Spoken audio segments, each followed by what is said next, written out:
Did you think growing and monetizing a brand on Instagram would be easy? Because I did. And in the last 5 years, my business partner and I helped your favorite influencer and guru gain over 5 million followers, which resulted into 100 mil in info and coaching sales. But let me tell you, that shit was not a piece of cake.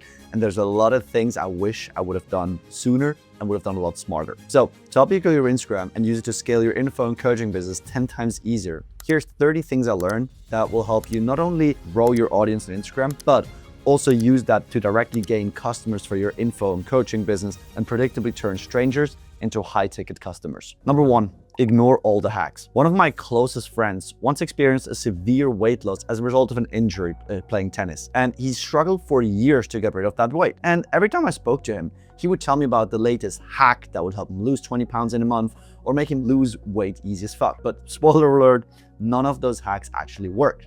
Only when he decided to work out 3 to 5 times a week, stick to a consistent diet, he was able to consistently stay in a caloric deficit. He actually ended up losing a lot of weight. Now, when it comes to creating content on Instagram and sort of growing your audience, there's dozens of hacks, hashtags, trial reels, shout outs, ads, copying viral content, just to name a few. But here's the truth. Just like you need to be in a calorie deficit to be able to lose weight, you actually need good content that resonates with your target audience, has the balance of virality and specificity, and much more in order to grow an audience. If your content sucks, everything else becomes irrelevant and at the end of the day, ineffective. Number 2, play the long-term game and think in months. When I first started my entrepreneurship journey in 2019, it took me almost 18 months to make my first $5,000. Not because I was stupid or I had no skills, but because I would decide to start a specific business model, whether that be an ad agency or an Amazon FBA store or whatever. And I would just do an action for 30 days. So with an ad agency, I would send 10 outreach messages a day,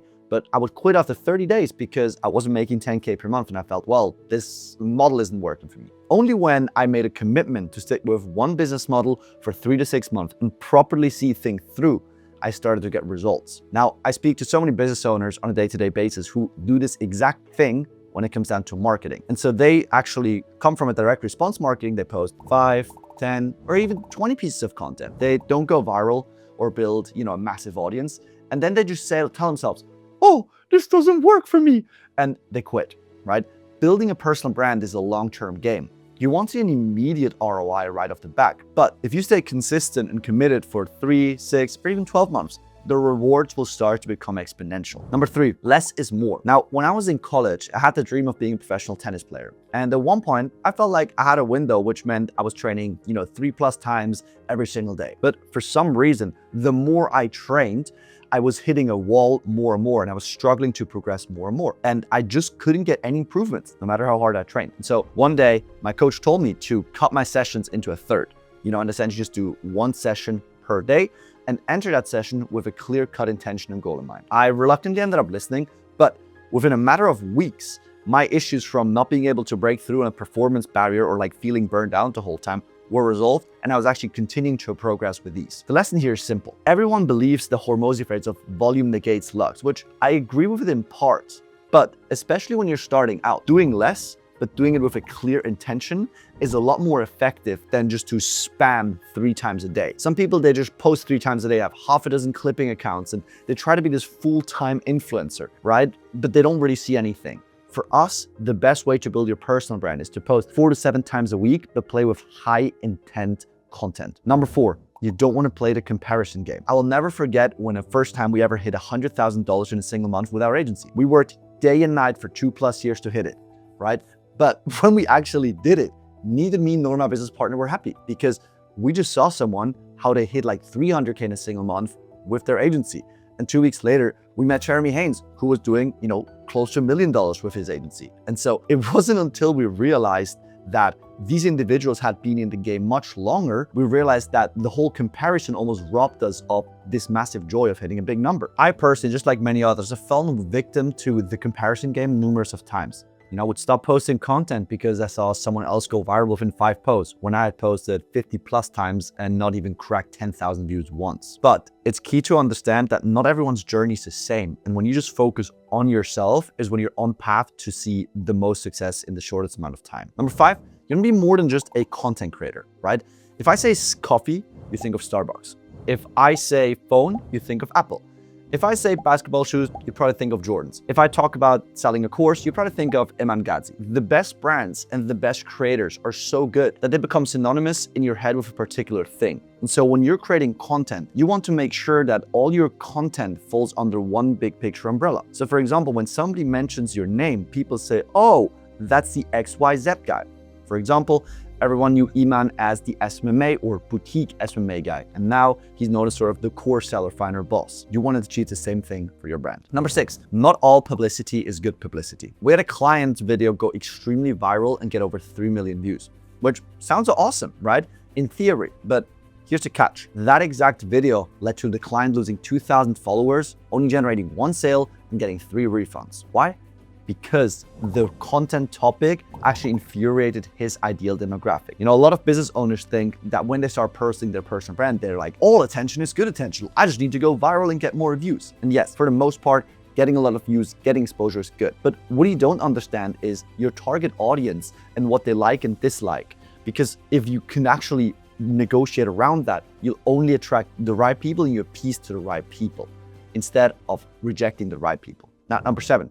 Vulnerability is a superpower. Last year, one of our clients had an Airbnb property in North Carolina and it got absolutely damaged and shattered, and he lost money for 2 months straight. Instead of just ignoring it and playing over it nicely, he actually made a video sharing not only the damages and the losses, as well as like how annoying it was for him. And you might be surprised, but that actually led to a record month in terms of both views and sales because, number 1, people trusted him a lot more because he was willing to share the negatives. And number 2 is because they saw what actually was going on in his business, right? Every influencer tries to show you only the good side and when they're winning, which is super easy and everyone does it. But the biggest brands show you the good, the bad, and the ugly because they know it makes them more human, more relatable, and the average person is able to more identify with them because it's very unrealistic for someone to just always be winning. Number 8, there's 2 ways to skin a cat. There's no right way, you want to make it yours. So when I first started posting content, I fell victim to this whole, oh, this person I look up to does this form of content or posts these type of edits. I need to do the same. I thought I had to keep them super short, use professional editing, and post this many times a day. That was until I met someone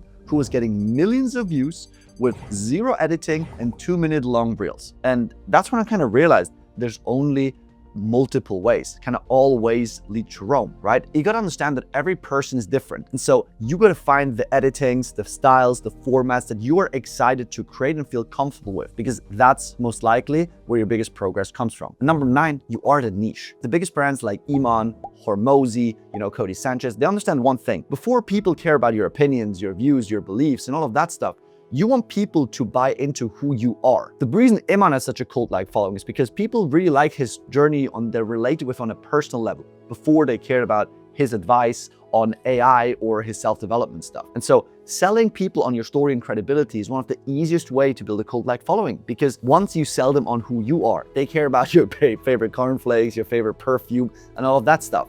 And that is where you unlock skyrocket-like growth on your personal brand. And number 10, insights over advice. You want to share what worked for you, not what people should do. I personally can't remember a single college class except for my professor Taylor. He was a marketing professor, and instead of lecturing just from a textbook and telling us how marketing works, he would underline every important part with a personal story, as he was running multiple businesses himself. And so because he was able to show us real world use cases and personal experiences, his class was arguably the only class I actually learned something from, because I wasn't being told what to do, I was told what was working for someone else. And so in the world of content, the easiest way to make your content stand out is not to teach people and give them advice, but to simply share insights that you gathered from being a practitioner. Because again, nobody wants to be told what to do. They want to hear your experience and draw their own conclusions as a result of that. Number 11, sell yourself, not the opportunity. The reason I personally started the marketing agency is not because I had the dream of doing marketing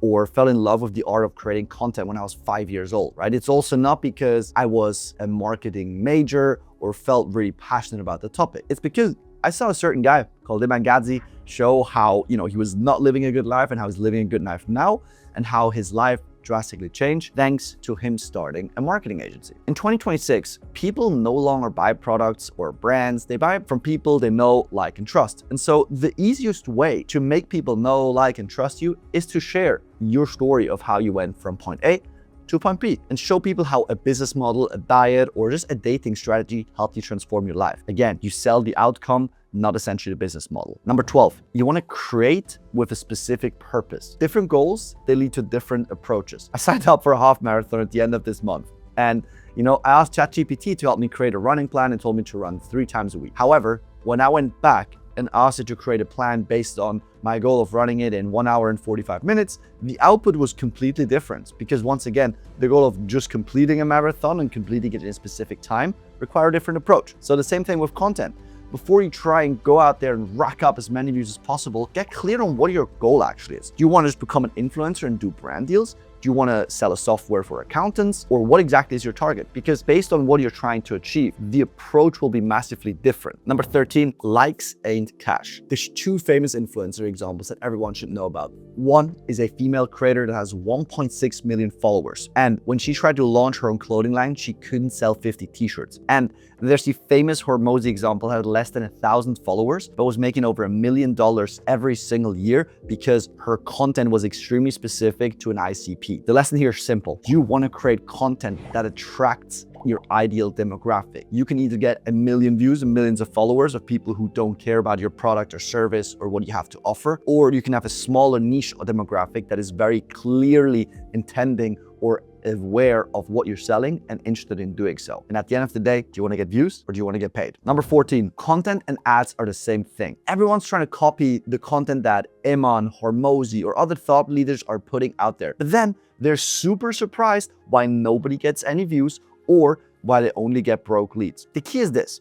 You gotta understand that for Iman, the reels that he's posting, they aren't here to sell. They're just a top of funnel mechanism to fuel his YouTube conversion engine and to get it more awareness of his brand. And so the lesson here is you need to understand that with content, there's just with ads, there's top of funnel, middle of funnel, and bottom of funnel leads that you need to go and run through. The second thing is start small, then expand. Everyone knows Iman was selling an agency before he became known as a big life influencer. The same thing's true for Grant Cardone, Alex Hormozi. Grant Cardone was known as a car salesman, then became known as the sales expert, and only later became known as the real estate mogul. Hormozi spent years making content for gym owners before he started to expand into general business. Every business owner starts posting content and immediately compares himself to the great, and he wants to, again, add his 2 cents around mindset, investing in mentors, and best ways to make money. But because, Hormozi built cult-like audience of gym owners, he was able to get 1 million views when he started to expand. The reason that Iman was able to grow on, rather vague content pieces is because he already had 100,000 agency owners backing him all the way. So your goal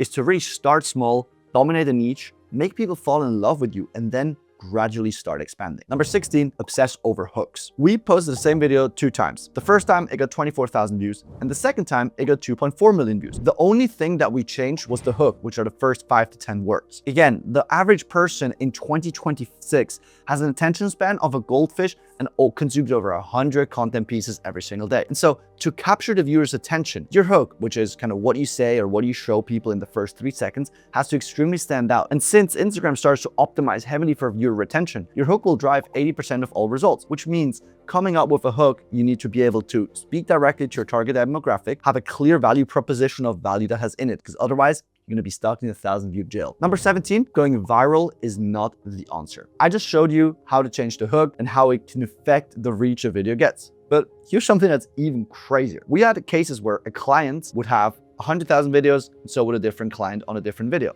But video 1 would get us 1,000 leads, 123 calls, and generate over $100,000 in sales. But on the same time, the other video would only get 230 leads, but 51 calls and only, I say this in exclamation marks, generate $17,000 in leads. The lesson here is simple. You want to prove that all views aren't equals. The difference between the 2 videos was simply the language in which the video was written and who it actually spoke to. Believe it or not, the verbiage and visuals that you use directly impact and predict the type of person you attract, which can be crucial when it comes to making sales and reaching your ideal demographic. Number 18, paid ads are simple amplifications because paid ads won't fix bad content. We had a client who got up to 200K per month from organic content, and he was convinced that the only way to scale was to raise the ad spend from Instagram shoutouts. And so what he did is he doubled down and tried to quadruple down on ad spend and started to neglect posting high quality content. And so as a result, he almost quadrupled his ad spend and his cash collected dropped to $150,000. The lesson here is simple. If your content sucks, paid ads won't fix it. Number 19, content market fit is everything. I told you about an influencer who had 1.6 million followers a second ago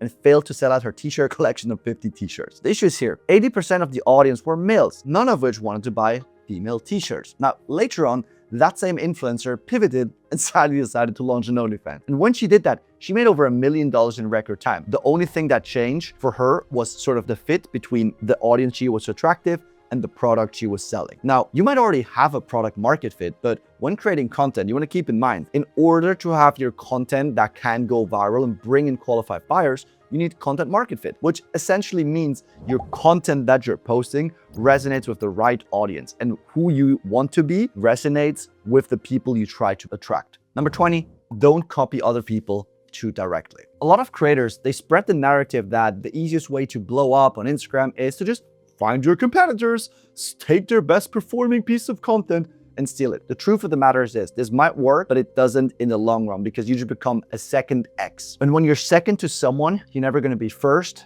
And if you're never first, you're never truly gonna win. At the same time, you're reliant on someone else's authenticity and someone else's originality for you to be able to create. And at the end of the day, the best content creators in the game are the ones with the most authenticity and originality. Number 21, treat your audience just like you would treat kids. The reason why Alex Hormozi blew up in probably one of the more sophisticated spaces, that is the business to business space, is this. When you show his videos to a third grader, they would understand it. Whereas most people, when you show their content to a third grader, even when it comes down to simpler or more relevant communication topics, they would be absolutely confused. The reason for it is simple. If you're able to explain yourself and articulate yourself in as simple as possible terms, you break through the noise. Once again, people have a 3-second attention span, which means for you to break through the noise, they should not need to think when they consume content. It should just feel relaxing. The easier you can create a relaxing experience when people consume your content and don't need to use their brain, the higher likelihood they will actually consume it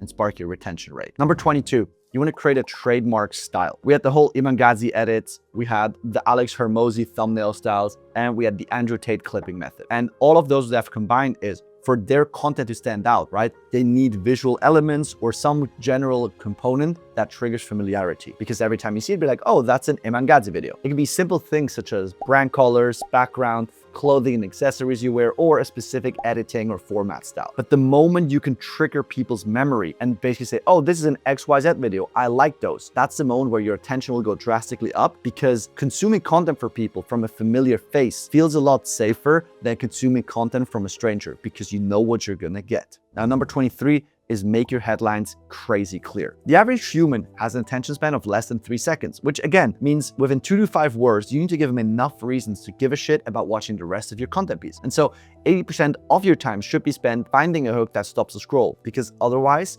the rest of your work or thoughts never see the light of day. It's the same thing as for most businesses. They need to be able to get people into the door. Otherwise, their world-class product will be lost forever. Number 24, keep it stupid simple. About 6 months ago, I found a note of my 23-year-old self. My plan at the time was to make 30K per month by running a 10K per month agency, make 10K per month selling an online course, and getting 3K per month, affiliate deals. And then on top of that, make 7K per month from real estate. Here I am almost 5 years later, making, well over 100K per month, simply by putting all my focus into one business. And the same thing, the very same content of focus applies when it comes to content. Because people overcomplicate it. They think, for them to go viral, they have to create this like crazy rocket science, with like word counts and like, stimulus stuff. When in reality, it's just about understanding who do you want to attract, what do they actually interact with, and then consistently creating content for that target demographic. And every single time you post, you just aim for 1% better content. So at the end of the day, keep it stupid simple. Number 25, engage with your audience. Ever since I was a kid and started playing tennis, I was a big fan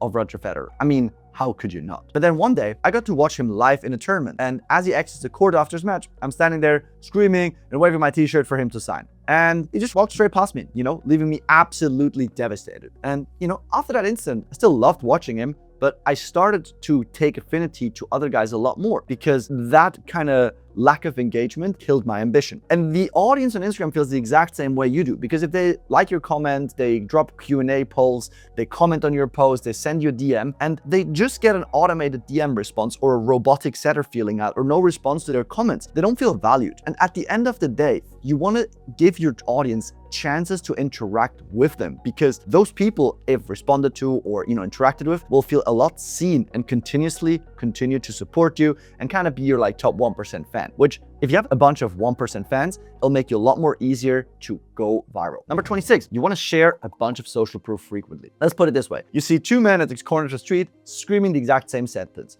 You need to apply sunscreen to protect yourself from skin cancer. But one man wears shorts and a tank top and the other one wears a doctor's coat. Now, who are you more likely to listen to? Probably the doctor, because the coat kind of gives him that social proof like, oh, he actually knows what he's talking about. Again, with content, it's the same thing. You want to frequently throw in and mention valid social proof, because people are 10 times more likely to trust you and develop some form of buying intent if they can see, number one, you can back up your claims. Number two, you have results of social proof. Number three, other people who use your system or framework actually succeed. Number four, you actually do the thing you're talking about. You want to show your own receipts, but at the same time, you want to document your journey, what you're doing and how you're doing, and how students doing the same thing are succeeding, because that really overcomes the skepticism and creates a bunch of FOMO, which is when people actually will buy. Number 27, systems is a recipe for disaster. There's a dozen gurus that make these YouTube videos breaking down their systems to effortlessly create content in under 2 hours. And the systems to never worry about content again. But the more systemized and more rigid your process is, the less likely you are to get views, because systems in my eyes kill creativity. And so to me, content is based on creativity and kind of like moments, right? And that cannot be systemized or engineered. The goal is to have a general framework. How often you post, how you go about creating content, what do you respect and whatnot, what do you want to make content around. But you want to leave enough bandwidth or sort of creativity where you can actually just like make tweaks and kind of, let creative outlets kind of input a bit into you. Because the best creators and personal brands I've spoken to all agree that their best ideas just come out of spontaneity, of living life, and are a result of creating an environment that enables creativity, not just by building rigid systems. Number 28, delay the sale. Everyone saw last year how Alex Hormozi made 100 million in a single day. And the week after this launch, there were dozens of people that were like, oh my God, how can we replicate this? Or, oh, here's the Alex Hormozi 100 million flow. And even for us, we had clients asking us, how can we replicate it? And the one thing they didn't understand is that the secret behind Alex's success was essentially not really asking for a big sale for over 3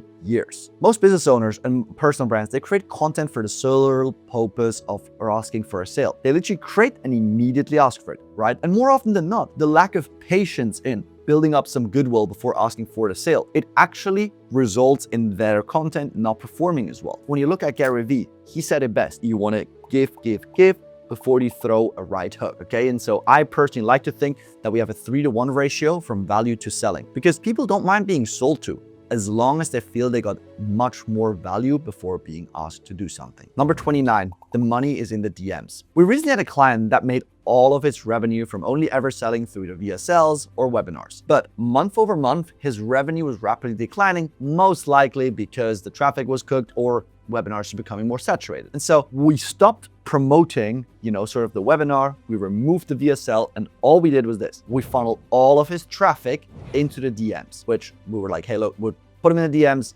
nurture them, put them onto a call. Within 45 days, we almost tripled his revenue, because at the end of the day, people buy from people they know, like, and trust. Since the average person sort of believes they are talking directly to the business owner instead of the DMs, because they're not aware or sophisticated enough to where they know about DM setters and closers, right? They actually become a lot more open, they share a lot more vulnerabilities, and ultimately give you their pain and desire points, which helps you build a lot more trust and also increases, number one, the number of people who book a sales call. Number two, raises the likelihood they actually show up to the call. And number three, creates a lot more serious intent to actually buy. And so for us, if you want to build a profitable personal brand, utilizing DMs is probably one of the core parts that led to us being able to sell over 100 million info and coaching sales for our clients. And number 30, you want to sell without directly selling. It's what we call the hidden sales funnel. Do you remember being a child and sort of fighting with your mom over eating those deadly looking, weird smelling vegetables? And then one day, probably when your high school crush rejected you,